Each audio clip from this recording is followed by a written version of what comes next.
90 డిగ్రీల కోణంలోనే కూర్చోవాలి ఎప్పుడు. అంటే అప్పుడే ఈ కుండలిని అనే శక్తి మన శరీరంలో, ఈ వెనక వెన్నుపాము ఉన్నది కదా, ఈ కుండలిని అంటే మీ పక్కన ఏ మనిషినైనా చూడండి ఇలా సర్పాకారములాగా ఉంటుందంటే, ఇప్పుడు చూడొద్దండి అవతల వ్యక్తి కూడా చూస్తాడు కాబట్టి తెలియదు మీకు. మామూలుగా పక్క వ్యక్తిని చూస్తే ఇలా ఉంటుంది, ఒక సర్పము పడగ విప్పినట్లు ఇదంతా ఇలా ఉండి మనం కూర్చున్న చోట మూలాధారములో 3.5 చుట్లు చుట్టుకుని ఉంటుంది ఇది. అందుకనే దేవాలయానికి ప్రదక్షిణ చేసినప్పుడు 3.5 ప్రదక్షిణాలు చేయాలి. 3 పూర్తిగా చేసి 4వది అలా సగం చేసి లోపలికి వెళ్ళాలి. అంటే 3.5 ఏమిటి సంకేతము అంటే నీ యొక్క కుండలిని శక్తి మేల్కొల్లడానికి వీలవుతుంది. దానివల్ల ఇలా ఉన్న పశు జాతికి పక్షి జాతికి వీలు ఉండదు.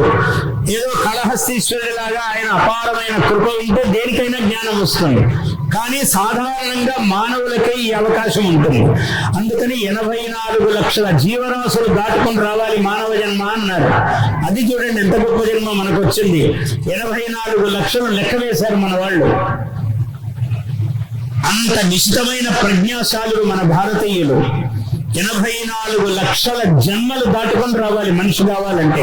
చిట్ట చివరికి గోజన్మ అన్నాడు. గోవు ఉత్తమం రా అన్నాడు. అదేంటండి, గోవును చంపితే తప్పంటారు, కుక్కను చంపితే గొప్ప అంటాడు.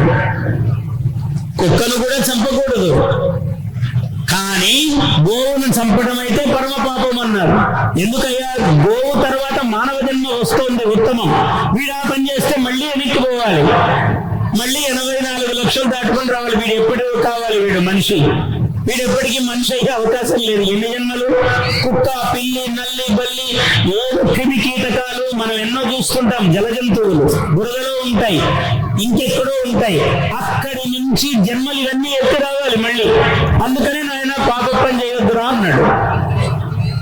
చంపితే ఏమవుతుందని మాట్లాడటం కాదు, ఏమవుతుందో చెప్పారు. అందుకని జాగ్రత్త అవసరం అన్నాడు. Please subscribe to our YouTube channel.